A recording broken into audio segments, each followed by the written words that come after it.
So how do you teach these 3 gardens? This illustration, this image came as I was counseling somebody a couple of years ago, and I was trying to understand what was being said and how to kind of move forward with what was being said. And so this is a simple way for you to, with somebody. I would have done it with a napkin sketch, but honestly, I don't think you want to see my handwriting. So you just basically start 3 gardens, or 3 fields, but 3 different spaces of life. And you start with this. Hey, tell me what you hope exists in your life. And you draw out that first box and let them fill it with whatever they fill it with. Me being a pastor, if somebody's in my office, there's usually some level of crisis or conflict.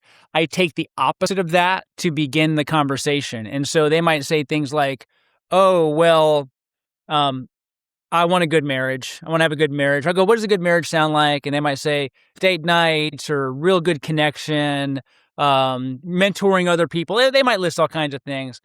Maybe they're older, they want to get along with their adult kids, or they want to have a really good, fun relationship with their grandkids, or they want a really good job and they don't feel like they have it. But you just start to write out that middle field. You don't say the words yet that this is, but what do you draw out in that middle field?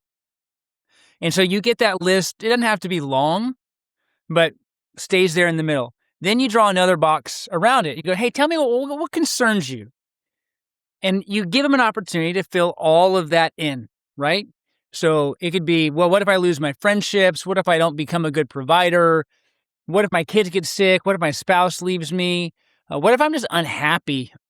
What if I lose my job or my status, run out of money? What if I die? All these things that people deal with, that's in that second field or second garden that you build on that piece of paper. There's a question that you can ask at that point in time, which is, how much time do you spend worrying about that outer garden? And what kind of energy do you spend mentally, emotionally, to try to keep yourself on what you feel is the inside? How much time? What does it look like? And just let them begin to talk about their anxiety, their frustration. You're dealing only with these 2 places right now. Then you write to what they are. Hey, I want you to know the inner garden is fantasy. And I'll actually write the word fantasy usually on it if I'm on my piece of paper. The outer garden is fear. And so we can't live in a fantasy land and we can't live in a fearful land.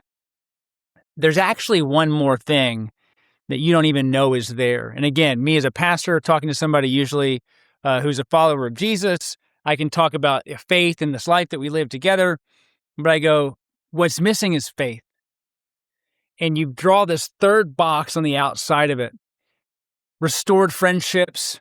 Maybe you get the joy of seeing God provide. Notice how you take every one and you can invert it. Death isn't the end for us. What if my spouse leaves me? Yeah, but what if you start to mentor people because you actually worked through reconciliation? What if you get a new job or new relationships, or you've seen a new way of God's provide? What do you learn through suffering if your child is sick or you are sick? What kind of opportunities are you missing out on if you don't consider what happens if you are brought through that thing you fear or to that thing that you fear? But the other thing that you can then begin to do is to go, actually, that outer box, that's your life. It includes everything that you hope would happen, everything you fear would happen, everything on the other side of that, on the good side or the bad side that could happen, and then all these other aspects of life that you aren't even considering. And this is an opportunity to get somebody to realize that there's so much more to their life than they might even be thinking. And so you want them to realize that, oh, it's all of that. You have to try and help them get to a point of surrender to say, you can't have the fantasy. You don't need to spend the energy and the fear. It's all of those things and so much more. And so you actually, at that point in time, though, you're going to have all these boxes. You can say, this is your life. And everything that you haven't thought of, that's there too. And you end with a simple question. What will you do? You want to hear them get to, okay, well, I need to, or I think I will, or what I need to realize, what I hope happens, what I like to see happen, and try to get them to some level of action, either like an actual thing that they do or a belief that they realize they need to replace with something that is truer and better for them. But that's a simple way to run through this idea of these three gardens: fantasy, fear, and faith. I hope you can use it. I hope it produces good fruit for you. It has for me.